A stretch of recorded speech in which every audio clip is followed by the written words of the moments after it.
It has been a hectic day, and I am so looking forward to sharing some thoughtful time with you. This is actually these sorts of things, these lives, as crazy as they make me, this is my happy place. I love connecting with you all. I love talking about all of this stuff, and I love taking a few moments and drinking my tea and having my phone on do not disturb. So, mm, hello, Cobalt. Always a pleasure. Good to see you. Mm, mm, mm, mm.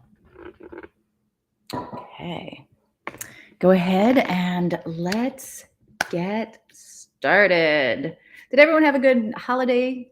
Um, I don't really celebrate Thanksgiving because of all the socio-political bullshit that goes with it. But I did get together with friends and we did eat and we did spend time appreciating each other. So there is that.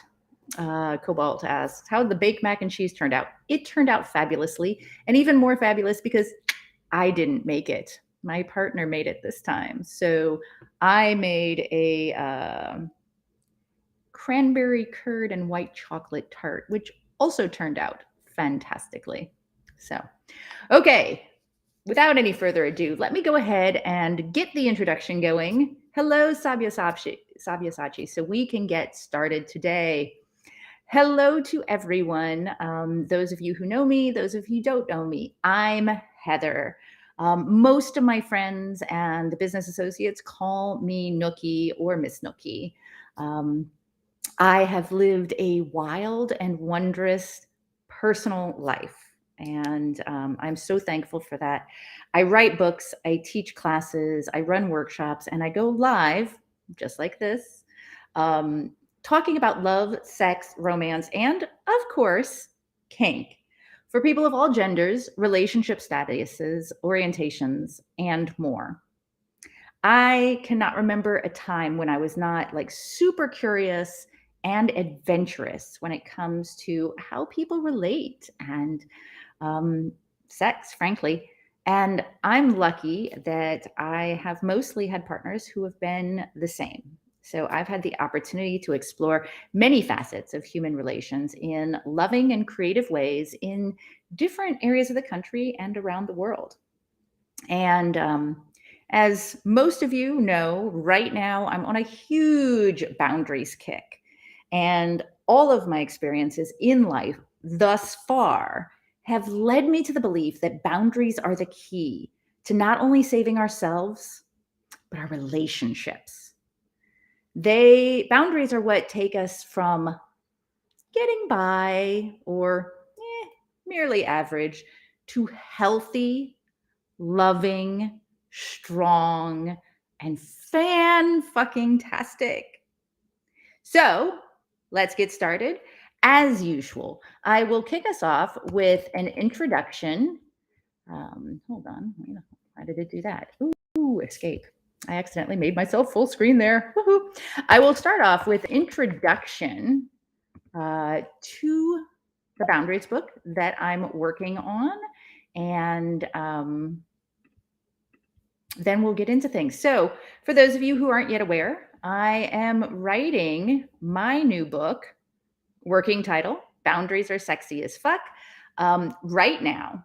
And you can get access to the chapters as I write and post them by registering for right here, use this link right here, my Take No Shit workshop, which is currently underway. It is a 7-week is how I started it. I think now we're going to call it a 7-module workshop because there's definitely, for some people, it's going to be more than 7 weeks. For other people, they might speed right through it. So I definitely want people, including you, to understand this is at your own pace. But anyway, this is the link right here. It is, let's say, 7 weeks. And right now, the price is $47, but you can get it for as low as $27 because it is a name your own price. And that makes it, what, $4 a week? So $4 a week, not so bad, especially because you get lifetime access. So you could take a year and really dig down into this and really work with all the resources and so on and so forth. And the price will eventually be $197. So it originally started out between 7 and 27. Now it is 27 up to whatever you're willing to pay. And it will eventually be going up to 197. So now is a great time to get in, because right now I am building it and working with y'all like intimately to make this the best boundaries workshop it could ever be. Cobalt is always a great cheerleader here. Reminder, hey, let's hit that like button and show our support for such wonderful life-changing content. Thank you. I forget these things. I am a terrible self-promoter. So thank you for that reminder, because I would forget. Yeah. Anyway, so today, we are talking about, hello, Jan, lovely to see you. Hello, Kiba, always a pleasure. Today we are talking about one of the shortest and most harmful phrases we utter when it comes to our boundaries. Yeah, it's okay. Because, I mean, that's what we've been taught, right? Is to make everything okay, even when it's most definitely not okay, right? Yeah. So we're going to talk about this. It's okay. As I've said, it is one of the most damaging phrases to boundaries ever invented. The harm that these two words, or frankly, any variation thereof, have allowed people to do to themselves and their relationships cannot be overstated, right? In the book I'm working on, I have a chapter called Lies and Lying. And I talk about how lies damage boundaries from inside and out, even little white lies. And also, a little bit later this week, I actually start a project that I do every year called Kinkmas. And in this, I'm going to be doing one episode specifically about lies and lying. Let me see if I can find that for you so I can also let you know when that's going to be coming, because I will be sharing that as well. Let's see. If you have an interest in lies and lying, I think that's actually going to be, so Saturday at noon, this coming Saturday at noon Eastern, when, not if, they lie. Lies and lying in relationships, why it happens, what to do about it, and how to still live a life full of love and trust. So, for those of you who are concerned about lies, but lies damage boundaries from inside and out, even little white lies. And it's okay is one of the most powerful and harmful little white lies ever. So, show of hands real quick. How many times have you said it's okay when it actually wasn't? How many of you have done that? And how many of you have done it like a lot of times in your life? It's okay. But it really wasn't, right? It wasn't okay. Hey, Cucky, good to see you. Oh, this is a good conversation. So Jan just said, if someone says they have no boundaries, run. I do agree that is definitely what I would consider a yellow flag. It's something to be concerned about. Cobalt makes a good point. Jan, if your boundaries are clear enough, you don't have to run. That's pretty key, right? If your boundaries are solid, you can stick around and see how things go. So I agree with that. However, just because you have solid boundaries doesn't mean that you should be doing the white knighting thing. So let's be aware of our propensity towards trying to save people from from themselves, because that in and of itself is a boundary, and sometimes we don't recognize it. So very, very important there.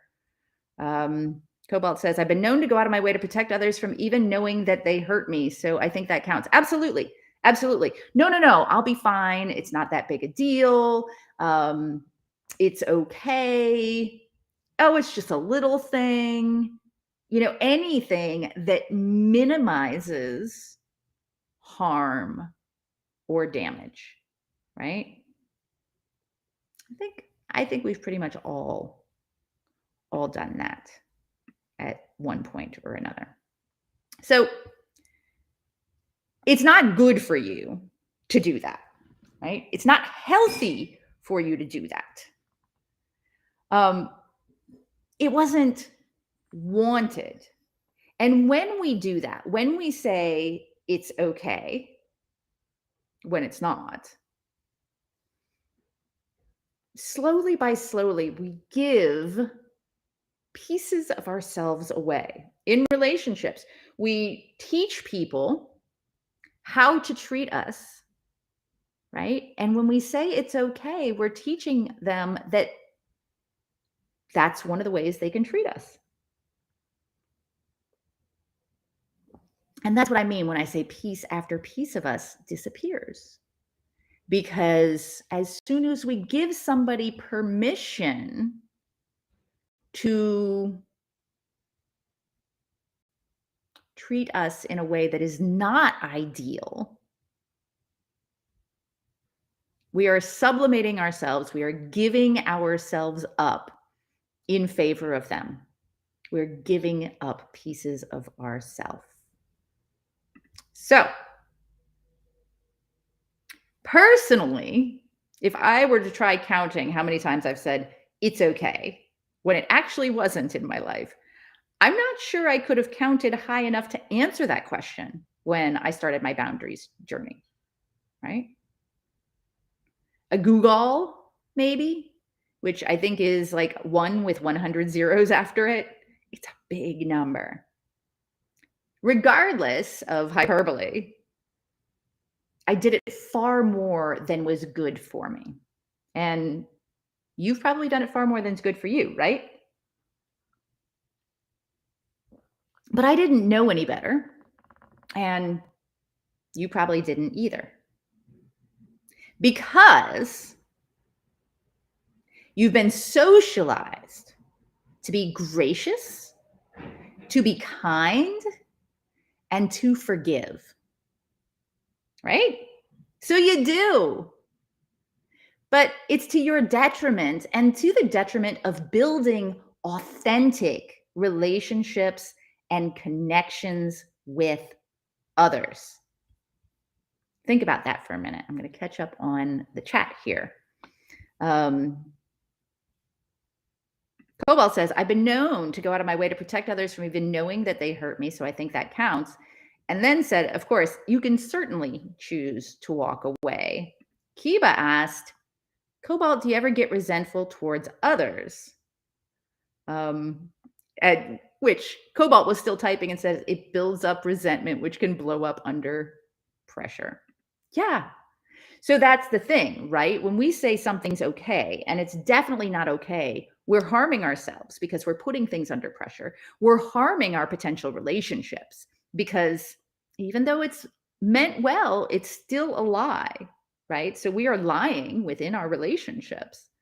And we are creating an atmosphere of allowing and condoning behavior and treatment we don't want, right? That doesn't fill us up, that doesn't serve us or the relationship, right? Hey, Celine, good to see you. So that's kind of a big deal. So let's turn this around, right? Have you ever been told, it's okay? I know you have, right? It's okay. And you believed it. And then you found out later that it was most definitely not okay, right?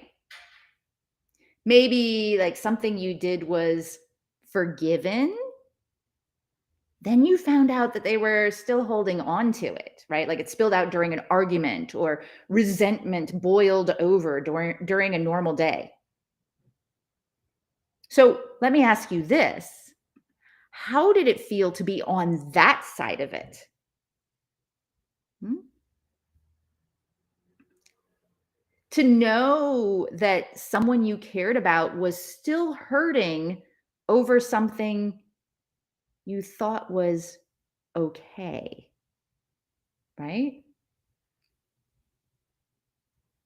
Now, if you're anything like me, it probably hurt you that they didn't tell you.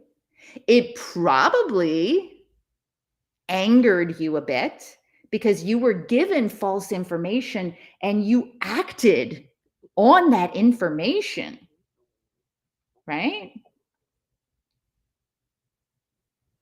You probably wish you'd had the truth no matter how much it might have hurt, right? And as Cobalt says, it's anxiety inducing, even more so because now your communication with that person moving forward, you don't know whether to believe them, especially if they say something is okay or they say something positive, right? It then becomes easier and easier and easier to believe their negative remarks, but not their positive ones. And that is a huge issue in a relationship, right? Spirit safe. I've been very much struggling releasing people who do things that are not okay. I have folks keep saying to dump people, but even though I know my limits, I also value the relationships too much to let go. Okay, so that is a good point, and I think a lot of people get to that situation. So my questions to you would be, what about a relationship, any relationship, what about this relationship do you value? And do you believe that you can have that part of the relationship, the part that you value, and still maintain healthy boundaries? Can you step away from the parts of the relationships that are not serving you well, that are not positive to you? That's the question. Because if not, then I would have to ask, when you value the relationship, does it provide you far more positive? Does it fill you up far more than it drains you to deal with the boundary violations and the things that aren't so good? Those are the questions you have to ask yourself. I would personally never tell you, leave this person.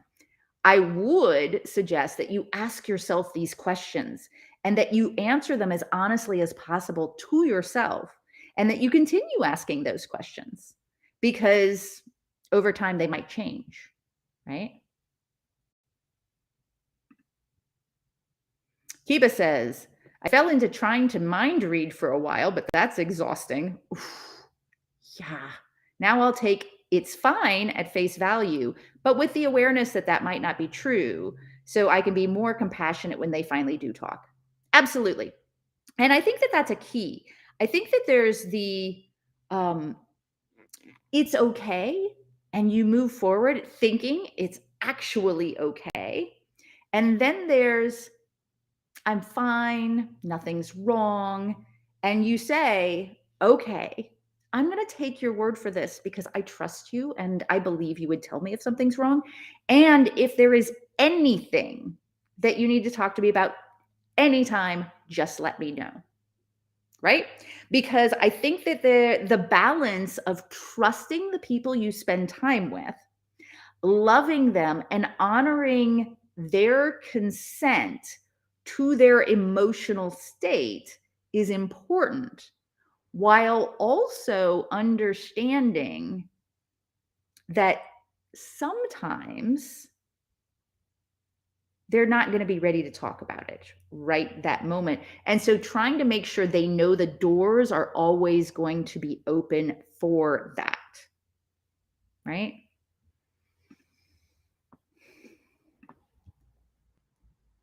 I also do my best to say, instead of "it's fine," "no, but I'm not ready to talk about it yet." Exactly.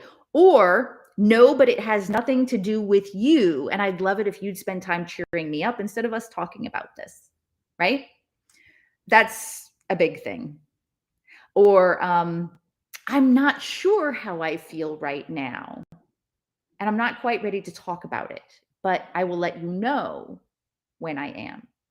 Or "I got something going through my head right now and it's driving me insane, but I'd like to go out and watch a movie with you and like have a great evening, and we can set this aside. It's not that big a deal right this moment, but let's get back to it, within the next week or so." Right? And Celine says that takes active work to do. Oh, all of this does, right? Yeah, all of this does. Cobalt says, "I think one thing that pressures us is trying to divide the world into who's the good guy and who's the bad guy. So we think of it as if we are forgiving them, then it proves we are good people." I'd also like to turn that around, because cognitive bias says that if we choose somebody, then we defend that choice. So if we forgive someone, then we're saying they are good people, right? And we are defending our choice. And that may sound kind of goofy, but that is an incredibly powerful force in our lives. It is difficult to examine our choices regularly for flaws, because our brains very, very much want to be right, especially when we've put a lot of time and effort into something. It's pretty critical. Learning to see a conflict as between good people with different needs helps. Absolutely. Learning to see a conflict as positive. Quick show of hands, or just type in the chat, how many of you see conflict in your relationships as positive?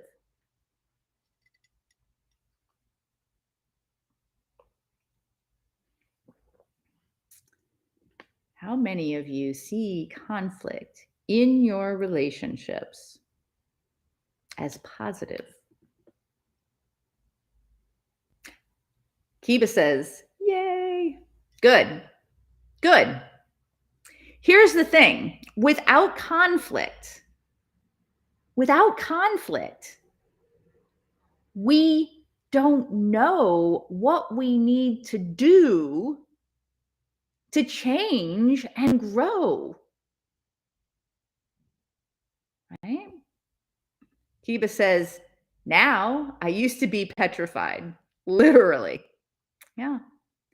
Celine says, "Now I look at it as a notice to pay attention." And Cobalt says, "Not yet. I grok the notion, but it feels scary still." I mean, lots of positive things are scary, right? I mean, getting married. When people get married, it's generally considered a positive thing. They consider it a positive thing. They want to do it. Doesn't mean it's not scary, because you don't know what's going to happen. But conflict in your relationships is the only way that you're going to know that something needs to change or that something isn't working, right? Even if that conflict is something as simple as, ooh, I don't want to do that, right? Okay, right? Kiva says, it took me a while to change how I saw it. The positive reinforcement of conflict being handled better once I was doing it, it just got easier. What did I say about rejection? Practice, practice, practice. When I see a potential for conflict in my relationship, I head right towards it. I face it I face it head on because it's a chance to bring it in the open and to talk about it instead of like pushing it away and letting it fester or build resentment or whatever. And Kiba says, but so scary that first time. I will forever remember that moment. Yeah. And Celine says, same. Absolutely. Absolutely. The first time you head towards conflict, you're running like you've seen it like in those like hero movies where like somebody's like running towards danger and they're like, what the fudge am I doing? Ah, it's kind of like that. You're heading towards conflict and you're going to bring it up and you're going to bring it out into the light. You're like, what am I doing? This is insane. But you do it anyway. And it becomes a part of your life adventure and living your truth and authenticity, right?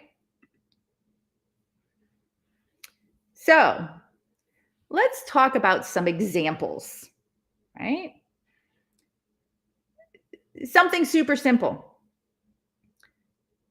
Person bumps into you at the bar carrying a glass of wine. It spills all over you, staining your new shirt. Oh, no, it's okay. Is it though? Probably not. It will likely stain, right? There's definitely going to be a bill to get the stain lifted at the very least.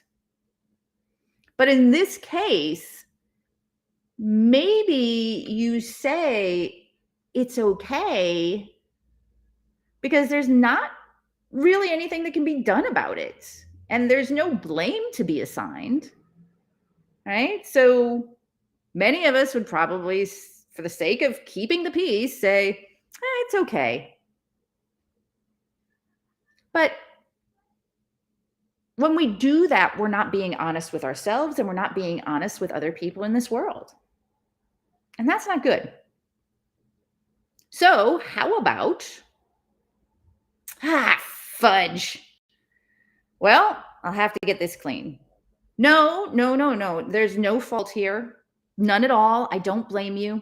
It's just an unfortunate event. Which may sound a bit like it's okay, but it's not. It's the truth, right? There's nothing that can be done, and I'm not going to hold it against you, but it's not really okay. I can't afford this kind of cleaning bill, or I can't afford for this shirt to be ruined after just one wearing. But what am I going to do about it? Right? It's honesty. Cobalt just said it acknowledges reality. Yeah. Jan says some conflict to change some things, but constant conflict is bad. Sadly, as a woman, it's been ingrained to fix or compromise in conflict situations. So, absolutely. Constant conflict, to me, the idea that if we look at conflict as a positive point towards this is where growth needs to happen, or this is where change needs to happen, then constant conflict would then point to the fact that there is a lot of change that needs to happen in order to make something work, right? And that sounds like, maybe not worth it to me. Also, I'd like to point out, I agree that generally speaking, femme presenting people are socialized to fix or compromise in conflict situations. However, I'd like to tweak that just a little bit and say that anyone who finds themselves in a position of less relational, social, societal, financial power will be socialized and pressured to fix or compromise, right? So that might be the youngest person in a friend group, right? Regardless of gender. It might be the intern at a business.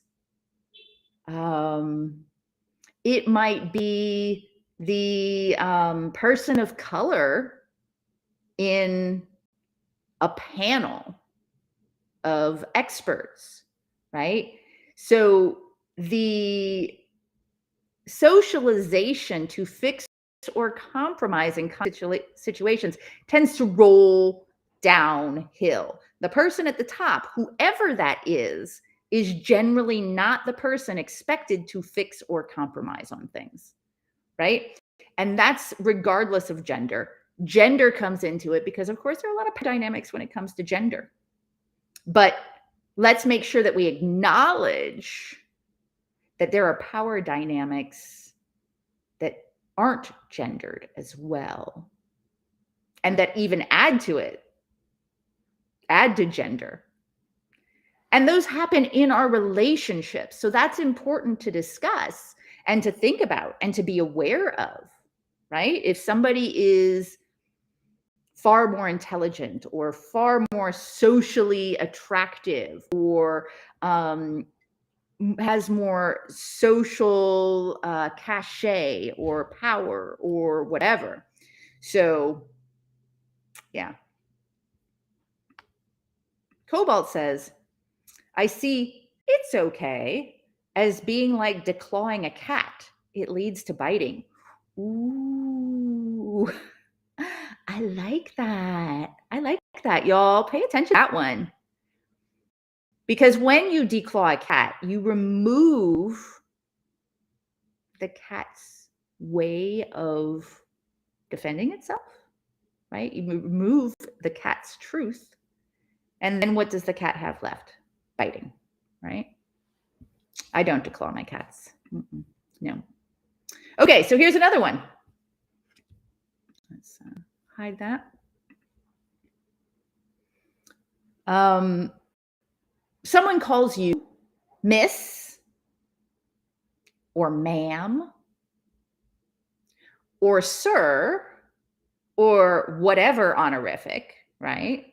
Maybe even on like a dating site, they write to you and they call you like sweetie or babykins or whatever it is, and they get it wrong. You're like, it's okay, but it made you uncomfortable. So is it okay? No. Is it forgivable? Probably. Especially if they have no reason to know the right form of address, or it seems like an honest mistake. So instead of, it's okay, something like this might work better. I prefer fill in the blank address. Thanks so much for using that moving forward. Right? Now, if they know, or you've had this conversation before, getting a bit more strongly worded each time can help. But saying it's okay when it's not will not help. So I have this little what do we call it? Macro. It's a text macro, and I'm actually going to type it in here, and I'm going to share it with y'all. And I send this out to people who approach me on sites saying things like, oh goddess, or, oh ma'am, or oh mistress, or whatever it is. And it says, please don't call me fill in the blank. I don't own you, so I prefer not to be titled by you. Please call me Nookie or Miss Nookie if you must use an honorific. Thank you. I literally had to type in the letters DCM for don't call me. And that pops up, and all I have to do is fill in that blank. And there you go, right? Super, super simple. We tend to think of stressful moments like that as being harmless, but stress causes deadly illnesses. So microaggressions are harm. Oh, absolutely. Abso-freaking-lutely. How about, we're going to get a little more emotionally charged here. How about you're in an argument with a partner and they call you a name or use an invective of some sort that hurts you deeply, perhaps even triggers a negative spiral for you, right? And they say, I'm sorry. And you say, it's okay.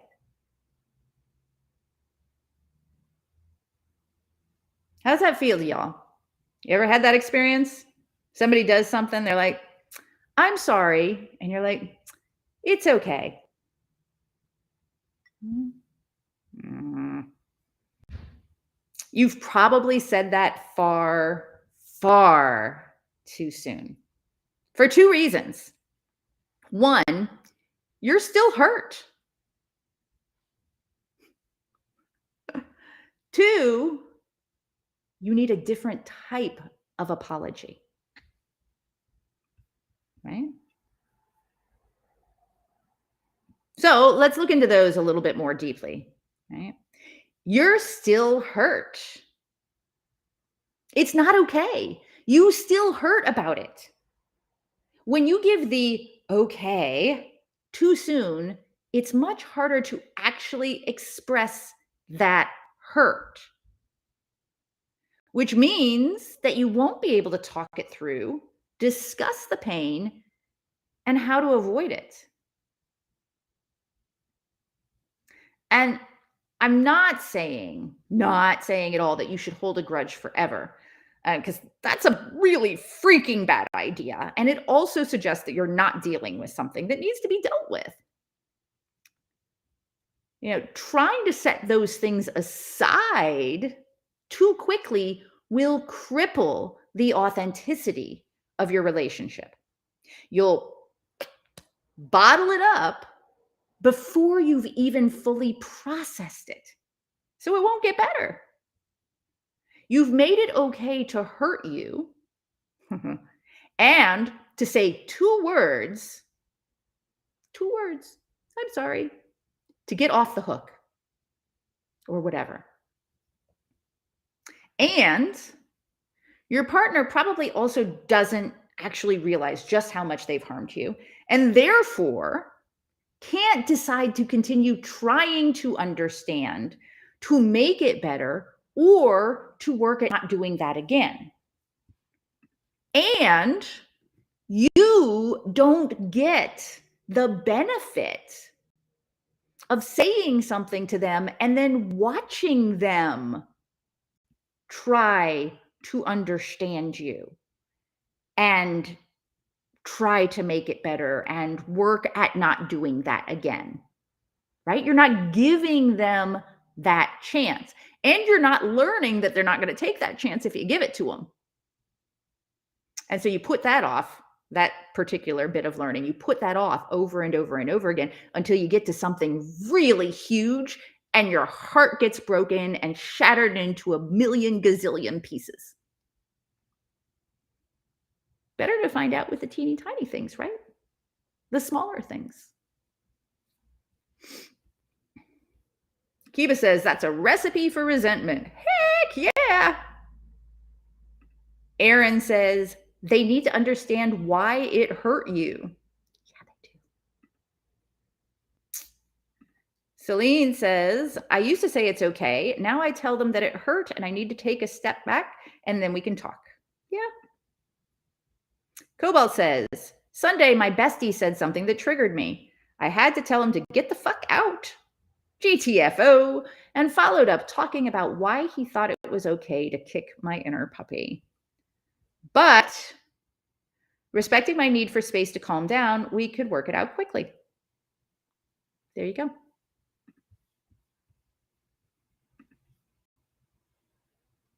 So let's talk about apologies.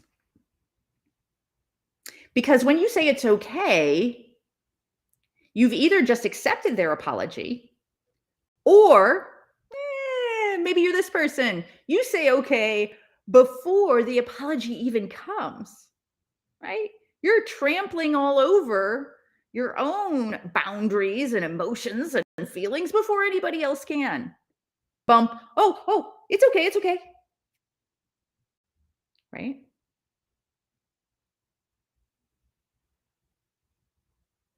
Yeah.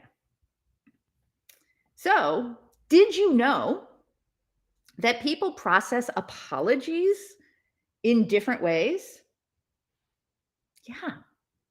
So, there are different apology languages, just like there are different languages of power and different languages of love. There are different apology languages. So, expressing regret, accepting responsibility, making restitution, showing effort, and requesting forgiveness. So, in different situations, different types of behavior, you might need one type more than another. Or you might find yourself that you are the type of person who needs exactly the same thing every time. I tend to vary myself. One type of apology is not enough for me. In the sense that one type of apology will not always work. Sometimes I need different types of apologies. Sometimes I need multiple types of apologies from the same person for the same offense, right? So let's talk about these. Expressing regret. What is expressing regret? I'm sorry. That's expressing regret light. Like that's the alpha version of expressing regret. It's what we've been taught over years, socialized is the best way to get out of everything. But it doesn't really mean anything, does it? I'm sorry. I'm sorry. For what? Are you sorry you hurt me? Are you sorry you got caught? Are you sorry that you have to stand here and listen to me bitch at you right now? What are you sorry for? What are you regretful of right this moment? Please do tell. Right? Saying something more like, I'm sorry that I hurt you. I lost my temper and I used a word that's harmed you in the past is expressing regret. It focuses on details and what actually happened. It's not vague and it's not spoken by rote, right? So I have this little story. Someone once said to me, I'm sorry I've been such a bitch to you. I was like, I almost laughed out loud. Like I literally had to control myself because how was I supposed to parse that? Like I had numerous examples in my mind that could apply to, but which did they mean? Or maybe like, and here's the weirdest part, maybe they meant none of them and they were thinking about something I hadn't really taken offense to at all. So I'm sorry I've been such a bitch to you, left us no better off, right? Getting specific in details. What are you sorry about? What do you regret?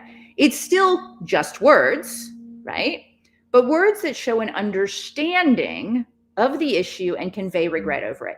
And I will tell you this, for me, when I'm in a row with somebody, knowing that they understand why I'm upset is like 95% of what I'm looking for.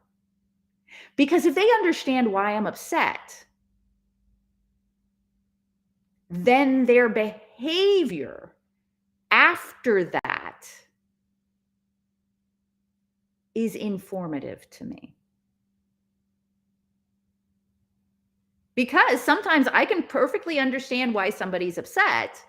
Like I can literally like say to them, I understand that you're upset about, and they say yes. And I say, and yet that's for me to decide. And I'm going to continue deciding that for myself. So you are going to need to make your own decisions, right? That's valid. That's authentic. And that means a lot more to me than I'm sorry, right? Kiva says, I still apologize to inanimate objects sometimes when I'm distracted.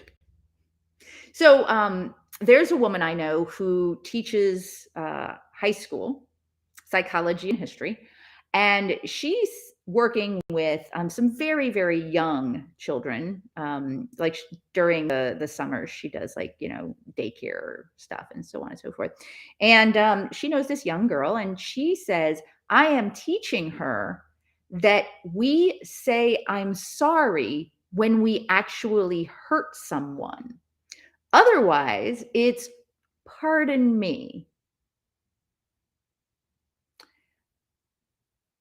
And I had to pause and think about that.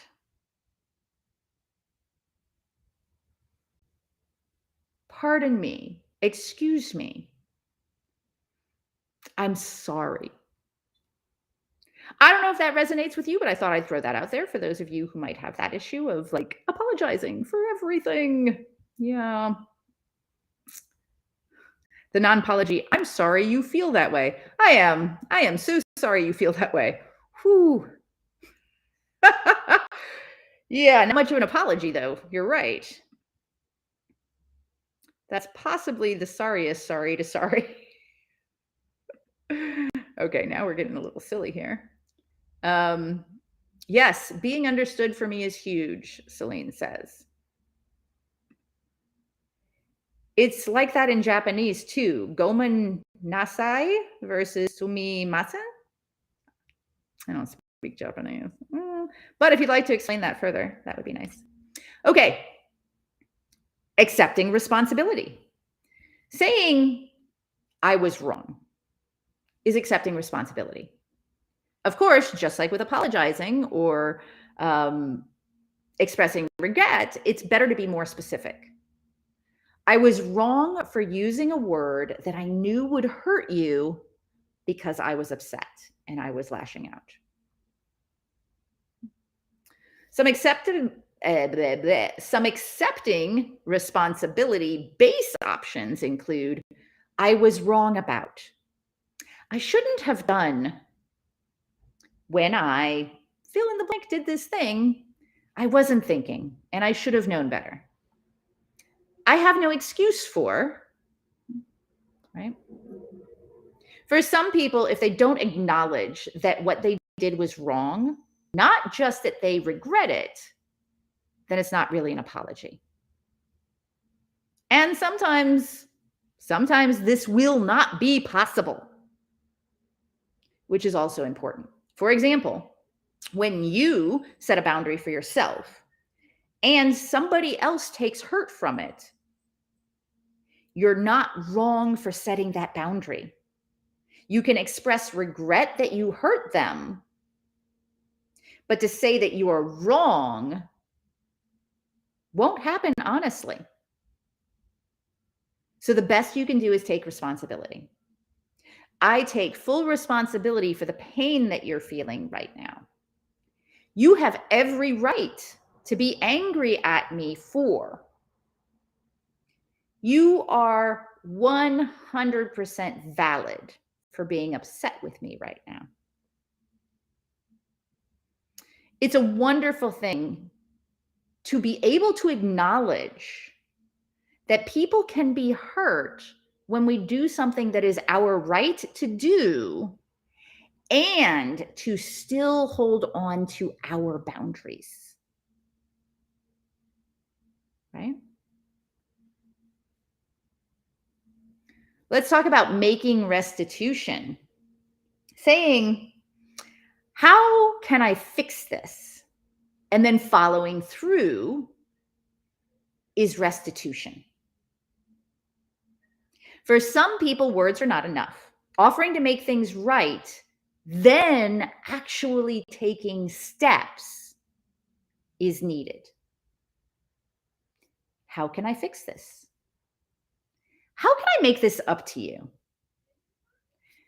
I know I've hurt you, and I'd like to make it up to you. Is there anything I can do to make this right? Being asked these questions and answering, it's okay, will leave you right back where you were. Maybe further back because you'll have rebuffed someone's sincere attempt to set things right. So even if it's something small, like give me a big, tight hug for 20 seconds. A response when somebody asks you, how can I make this up to you, is a good faith gesture to others. Right? And sometimes a good, tight hug is what you need. Right? Cobalt says, pronounce gomenasai is I'm sorry in polite way. Sumimasen is excuse me. Oh, well, see, there you go. Learning something new every day. I don't think I'll ever be really good at Japanese. I'm not even really good at French and Russian, and I took 5 years of French and 3 years of Russian. But I can say vite, vite, par le train, hurry, hurry, there's to the train, and moja lubov, skazita menia, kakoi u tebi znak zodiaka, which is my love, please tell me what's your zodiac sign. So, you know, I'll get by. Showing effort. Let's talk about what it means to show effort as part of an apology. Saying, I feel bad about what happened. Can we talk about it and share ideas on how to avoid it in the future? Is showing effort, or the start of it anyway.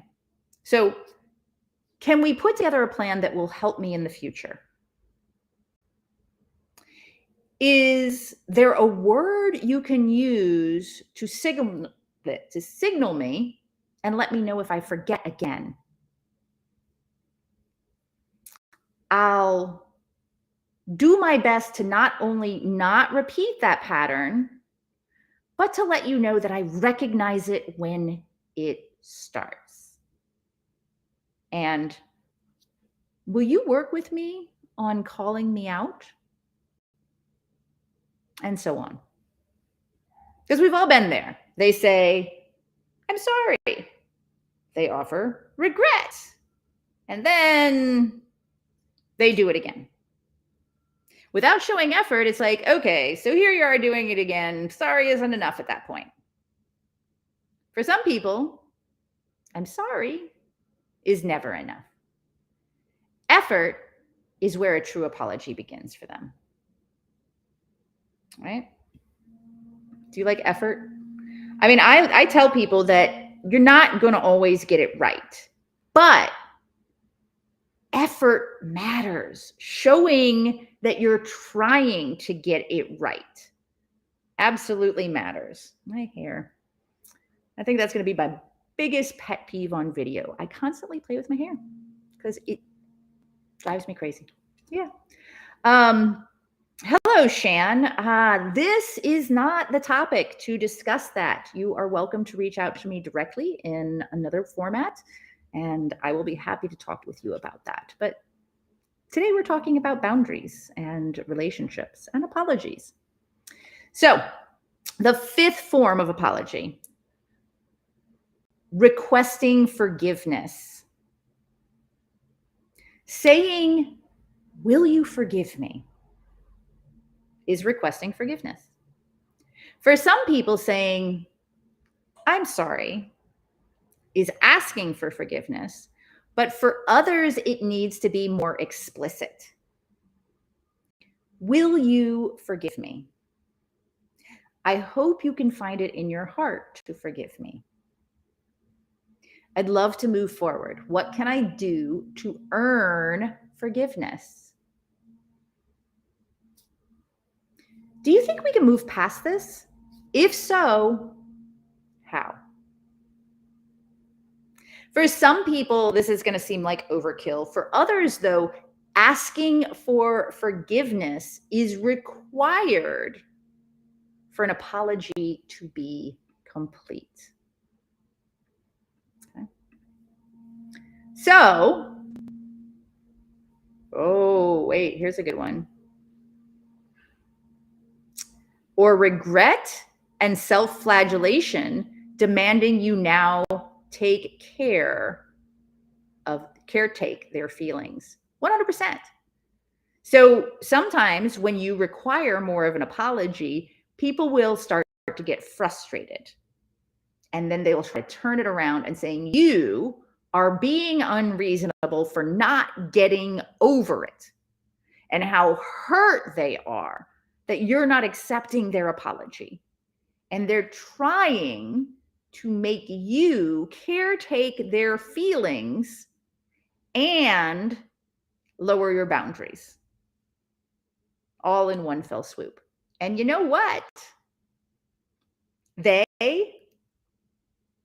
are you, because we have all done that shit. Every single one of us.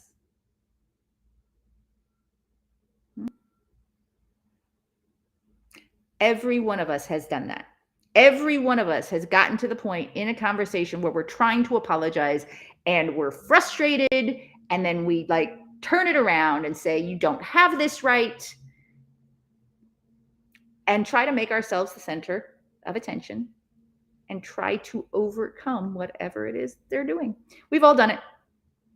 And I'm not pointing fingers. But what I'm actually not doing is I'm not casting blame, right?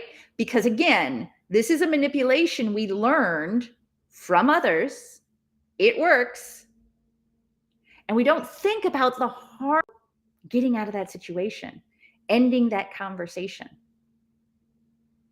not feeling so awful. And if we can get angry at them, then maybe we're not going to feel as angry or mad about ourselves, right? My ex-husband and I, when we got in a bit of a tiff, like we'd be like, right? And then we'd see somebody else being a jerk, like if we're in the car and somebody cuts them off. And then all of a sudden, instead of it would be this. Did you see that? Did you see that? Right? Getting ourselves out of the discomfort and turning it elsewhere. We learned how to do that, right? No blame. Like I like to say, I don't blame you for any of this. It is your responsibility now to change it. And in this case, not accept it from others, right?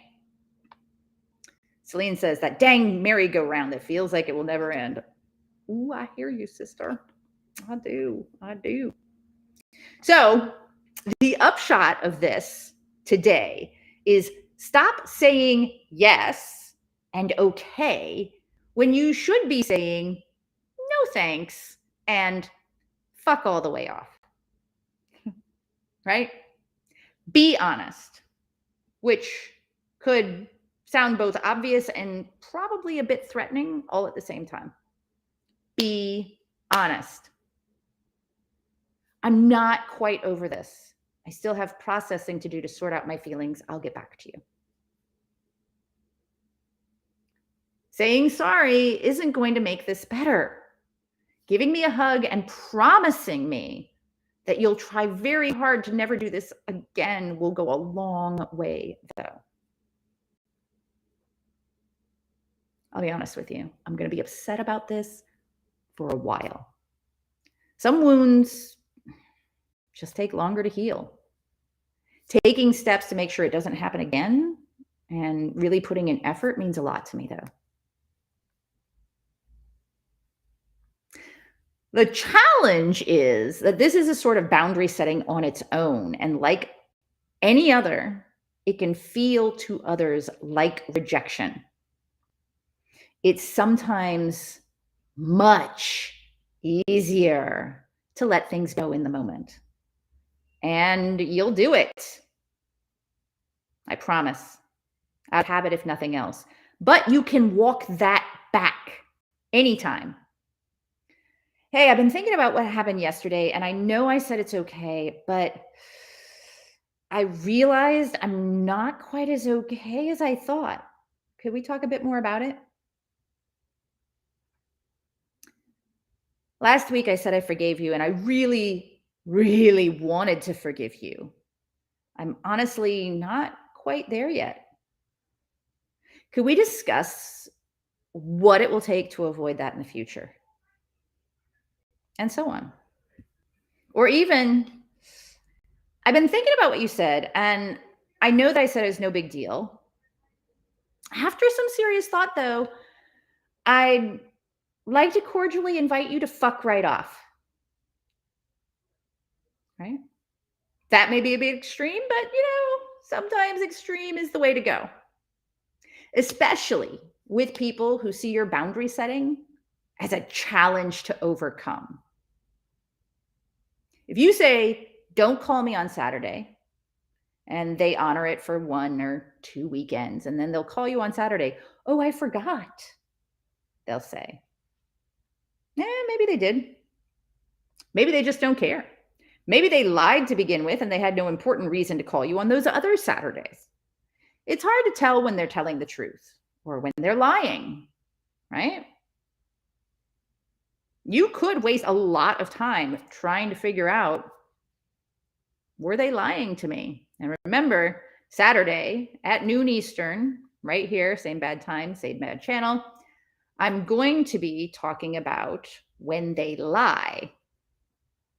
Lies and lying in relationships. But here's the thing. Were they lying this time? Who cares? Seriously, who cares? Who has time for that? You either feel good about their apology, effort, improvement, or you don't, and you honor your boundaries. Because whether they're lying or they're simply uncaring or incapable of change, the harm to you is what matters most to you and your decision making. Are you with me on this? And it's okay is not the answer. Until and unless it really, really is.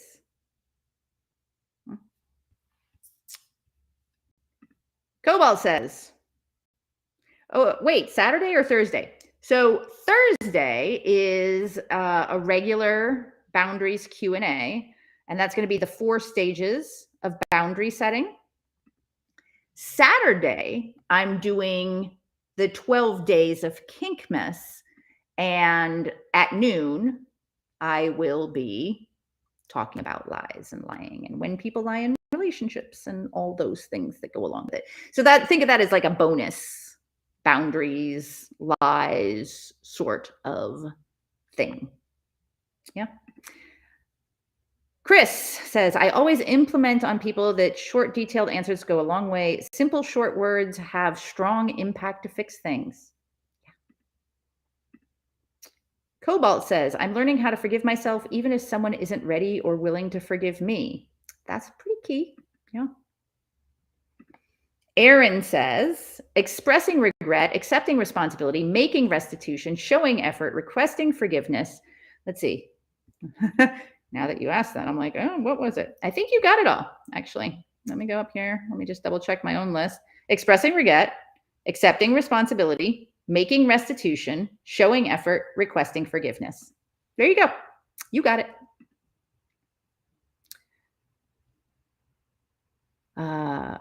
Adding more. Giving short words, answers have no impact to fix something. It's like giving enough, but not much to make things clear and direct. Yeah. So, any additional questions on it's okay? It was most definitely not okay. And boundaries. And while we're talking about that, let me just remind you. So, the 4 stages of boundary setting is coming up on Thursday at 2 p.m. Eastern. The 4 stages of boundary setting. And for those of you who do follow me in my kinky channels, Thursday is actually the start of Kinkmas at 9 a.m. I'll be doing non-monogamy, the single most important piece of advice I've ever received and how to implement it. And that will be on my kinky channels. It will not be on the Curiouser channel. So be aware of that. And then from December 1st through December 8th, there will be 1 or 2 Kinkmas presentations that everyone voted on what you want me to present for Kinkmas. And I'll be doing 12 of those over that 8-day period. So very exciting. Real quick, let me yak about my book again. Yeah. There we go. So thank you, of course, to every single one of you for joining me today. For those of you who weren't here at the beginning or who came in late and don't know me, hi, I'm Nookie, or Heather Claus, and I am currently writing my next book, working title, Boundaries Are Sexy as Fuck, live. You can join me with this link right here by registering for the Take No Shit workshop, which is going on right now. You can follow that at your own pace. It is all about boundary setting. What I like to say is that the book is a deep dive into everything boundaries. Like, we are digging in to boundaries and what they are and what they mean and so on and so forth. Whereas Take No Shit is like, that's the workshop where you say, I need better boundaries and I need to set them now. I can't read everything. I just need to set better boundaries. And that's what the Take No Shit workshop is. It is step by step. Let's set these better boundaries. Let's get them in place. Let's practice them together. Let's work on them. Let's support each other. And then if you want to also follow along in the boundaries book, you can do that. So, real quick, let's see, what's coming up. As I said, Thursday, the next boundaries talk is the 4 stages of boundary setting. You're going to fuck things up. Here are the 4 stages of learning and mastery, and how to recognize when you're actually making progress and appreciate that progress. Then next Tuesday is Let's Make a Pact, communicating boundaries effectively. We just had a really interesting, well, we're having a really interesting discussion about communicating boundaries and ultimatums in the forum for the Boundaries Live Right. I had a fascinating conversation on Facebook about ultimatums and boundaries and is it or isn't it, and how people can take things and so on and so forth. So again, if you join the workshop, you'll have access to that discussion. I'll be doing more of those types of discussions in there as well. And then the following Thursday, this will be the last one before the 12th, which is the day I have my first surgery in December, is going to be start with no. And then from December 12th on, I'm not sure if I'm going to do lives like this until mid-January. I might. Apparently, the surgeries that I'm getting, some people recover very quickly and can do things like this, and some people take quite a long time to be able to sort of like get back to any sense of normalcy. So I'm not making any promises, but if you keep an eye on where you normally follow me and find me and so on and so forth, you will see the notifications for live pop up if I'm able to do them. And I hope I am, because like I said at the beginning of this is like happy place. I love, presenting and talking with y'all and getting your feedback and thoughts on boundaries, your questions, your experiences, and so on and so forth. So like I said, I'm just not absolutely sure that I'm going to be up for it. So I don't know. We will see. But if I am, rest assured, I will not run out of topics to chat about. So thank you. Thank you all for joining me today. I always appreciate it. And really, you know what else I appreciate? I appreciate the fact that you're willing to take this time for yourself. Not just that you spend it with me. I mean, although that's incredibly honoring. So thank you for that. But the fact that you're willing to take time and spend it on yourself and finding ways to make your own life better and more fulfilling and to live more authentically. So thank you for that, every single one of you. Have a most wonderful day, and hopefully I'll see you next time around.